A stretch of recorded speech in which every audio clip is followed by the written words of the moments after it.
Dear colleagues, I'm very sorry for not being able to participate in the conference personally, which is this major. I truly regret it and I wish I were among you. Let me take an opportunity the modern technology offers and speak to you via recorded lecture. I devoted to a topic which is very close to my heart and interest. The title of my presentation is The Role of the Family Court in the Local Family Support System. The aim of my presentation is to show the structure of the Polish family court and then to evaluate its functioning. In my evaluation, I will consider whether the structure of the system is appropriate due to the specific character of family cases. Here I mean the sensitive nature of the cases, certain intimacy, psychological and sociological entanglement of all parties, or whether the court must or may or should function in relation with local institutions supporting the family. By institutions, I mean local self-government administration, social care, education, healthcare, sometimes the police, as well as non-governmental organizations. At the end, I will indicate the best course of action and development of what I call the process of solving legal family problems. Family courts have been in operation in Poland since 1979. Family courts are family and juvenile divisions in the structures of all district and some regional courts. For the clarity of further discussion, let me stress that when I use the phrase regional courts, I mean courts of a higher rank, while the phrase district courts applies to a court at the bottom of the court structures in Poland. The family courts are optional in all the structures, but they are found in all district courts. Unfortunately, not in many regional courts. Till 2012, the family courts were separate entities, but now they constitute divisions with a bigger whole. Family courts adjudicate cases involving family and guardianship law, except for divorce cases and dissolution of family and separation, which fall under the jurisdiction of civil division in the regional courts. They also adjudicate cases relating to other acts, such as, for example, of mental health protection, act of family support and foster care system, act on juvenile delinquency proceedings. According to the assumed model, which unfortunately has never been realized for a couple of reasons, family courts were to be organized on the basis of three pillars. 1. Concentration in the hand of the same judge as many family cases as possible that come into the court from a given area, city, district, commune. 2. High competence of a family judges as good lawyer, who are additionally familiar with psychological, pedagogical and sociological issues, and who have personality traits predisposing them for adjudication family cases, and who are able to cooperate with persons and institutions of the local family support infrastructure. 3. Strong support of family courts by a network of expert institutions in the field of psychology, pedagogy, medicine, economics, social work. Family courts in Poland were not established because the then authorities took into account the analysis of legal scholars. In the 1970s of the 20th century, the communist authorities intended to put pressure on the opposition, which was illegal in the communist state but operated openly in Poland. They wanted to achieve it by taking away children of the people involved in the opposition.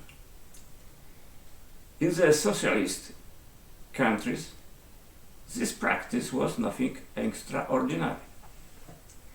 To achieve this goal, the communist authorities intended to vest family matters, especially guardianship cases, to local administration entities. Those were regarded as structures completely submissive to the Communist Party. Professor Zbigniew Radwański, my long-time master and an outstanding scholar who passed away already a decade ago, in the 1970s was a member of the Legislative Council of the Prime Minister. He was terrified by this idea and this practice. Along with other members of this council, he reached, in his own words, the heights of rhetorical and manipulative skills and convinced the dignitaries that the idea of transferring family matters to administration officials is less socialist in character than the idea of setting up family courts and transferring to them those competences. The council convinced the authorities that they should trust judges and their allegiance to socialism, since those judges were in a vast majority members of the Communist Party, so they could be controllable if necessary. At the time, the apolitical nature of judges was officially recognized as a bourgeois relic, and membership in the Communist Party supposedly proved that jurisprudence was, quote, in line with the will of the working people of the cities and the countryside, unquote. The prominence of this argument lulled the vigilance of policymakers, and they agreed. Despite the partisan nature of the judiciary, it presented a higher professional, ethical and intellectual status than the local administration. Therefore, the judges were seen as more likely to be independent in their decision-making than the party official apparatus. Professor Radwański has not put down this and many other juicy stories. He never confined them in people outside a circle of trusted friends. I'm not sure if he would approve my sharing the stories with you, but I take full responsibility for it. Family courts are needed due to a specific character of legal family problems, significantly different than typical civil cases. The cases concern people who were, are, and will remain in family relations. Family relations, in spite of crisis and the changes this crisis brings, continue even after their formal termination, as it happens in the case of a divorce. This is the main reason why family legal problems should be handled with sensitivity by the court. Because issuing a ruling does not end the relationship. This will happen perhaps later, or not at all. This particular feature of family legal problems should trigger a change in provisions and the way of thinking in such a way as to make judges not so much settle a dispute, but rather make an attempt to solve the problem. There is a vast difference between the phrases settle a dispute and solve a problem. When attention is concentrated on settling a dispute, the content of the judgment gets too much prominence. Emotional family members see the judgment as an end, a breakthrough, a success, or a failure. They are unaware how far removed the judgments are from the essence and magnitude of the problems, which involve economic, mental, educational, health, and other spheres. The specific character of family legal problems goes beyond the influence of the court and beyond the training of judges. A lawyer involved in resolving a family legal problems should be aware that he or she is not adequately equipped to move freely in the field of pedagogy, psychology, social work, and other scientific disciplines. Lawyers should not overestimate their own competence in the field of pedagogy or psychology, especially when they often rely only on their own experience in raising their child or in resolving conflicts with their own spouse.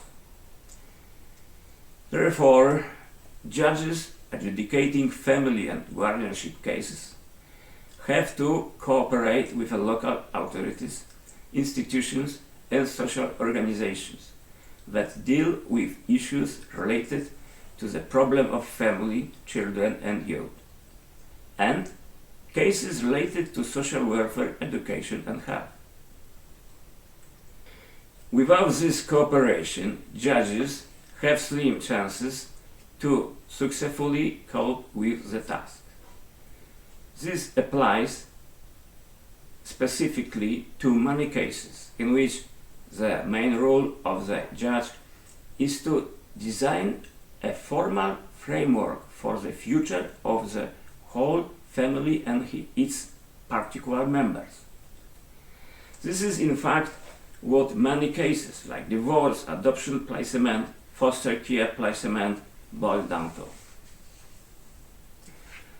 A legal background of family judges is not enough to create the future of spouses, children, and parents on their own. The judges must draw on the expertise of a team of court professionals and on the expertise of their community partners. They all, by virtue of their training and professional experience, are skilled in predicting and constructing optimal solutions for the future. Unfortunately, for over 4 decades, nothing has been done to support the family courts with a network of expert institutions. And the judge does not have the opportunity to benefit from the expertise of specialists of everyday basis. As a consequence, many cases are decided based on judges' psychological and pedagogical intuitions. On an ad hoc basis, judges can use the knowledge of local social welfare institutions, health services, education and others. Much discussion is focused on the rank of a family judge. As regards educational background of a judge, in my opinion, it is paramount that a judge be a good lawyer. As I see it, a family judge should not be forced to complete a course of studies within the social sciences. It might be helpful when one completes such a course, but this does not replace the use of an expert opinion. Instead, a promotion path should be created for family judges, just as for judges in other divisions in district courts, mainly by creating a family division in each regional court. The present situation is extremely unfavorable. It upholds a system in which family court judges have no possibility to get promoted to a regional court to continue adjudicating family case, since in most cases there are no family divisions in regional courts. This is the reason why many judges decline adjudicating in the family division in a district court. It is not a bad thing to have career ambitions after all. Rational reasons for a lack of solutions for the current situation are unknown. Everybody criticizes the predicament. Nobody defends it, but nothing changes.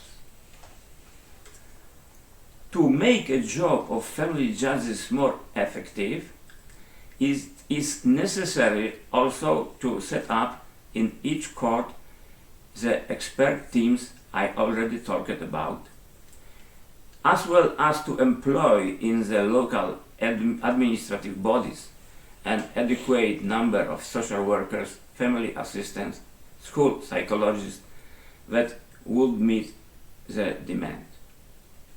Without adequate family support structures, even the wisest orders of family courts would not be implemented. On the basis of the analysis of the functioning of family justice, it is possible to outline the model towards which its evaluation should be directed. Nowadays, in civil proceedings, an excessive importance is given to the adversarial principle. This results in the reduction of the judge role to that of an arbitrator who settles a dispute on the basis of the evidence present by the parties. With respect to the family, the usefulness of this principle, evaluated through the criterion of help extended to the family, seems dubious. I am a strong advocate of reduction of the rank of this principle in favor of the conciliation principle. A step in the right direction is mediation, introduced a few years ago, which can be used to solve family legal problems related to divorce, separation, exercising parental authority, or in juvenile proceedings. I am also of the opinion that in the future, the difficulty of solving family legal problems should rest on the shoulders of a team, in which, alongside a lawyer, there will be persons representing non-legal professions as well. This team might operate on the level of a municipality or a district.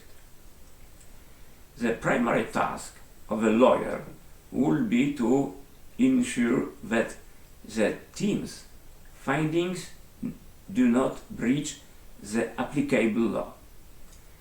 This proposal is justified by the complexity of family legal problems, for the solution of which the law is not enough, and the lawyer alone cannot cope with them.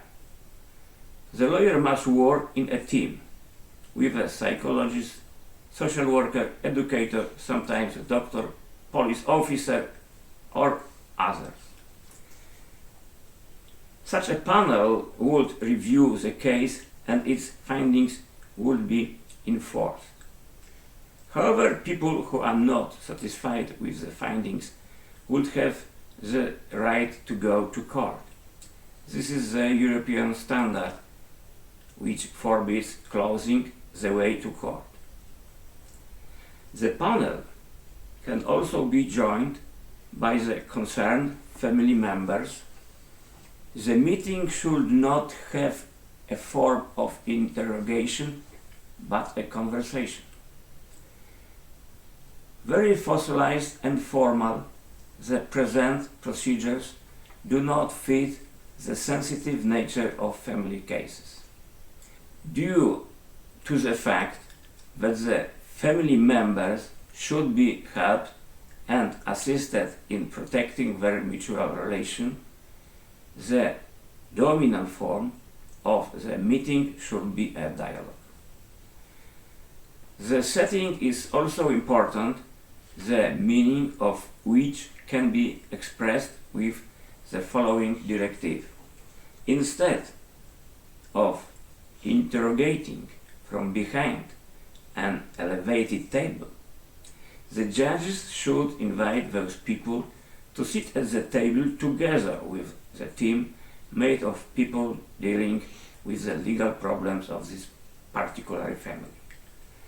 Moreover, as regards the setting, both the lawyer and other members of the panel should be dressed neatly in their private clothes, in a calm tone, that is, without elements of extravagance. Toga in family affairs is unnecessary. Such a new setting may be favorable for conversations which both in form and content can befit the specific character of the family matters at hand. I would like to break through with this idea to the conservative Polish government. It will be my intention to prove to the decision makers that the solution I have proposed here are more conservative in character than the current ones.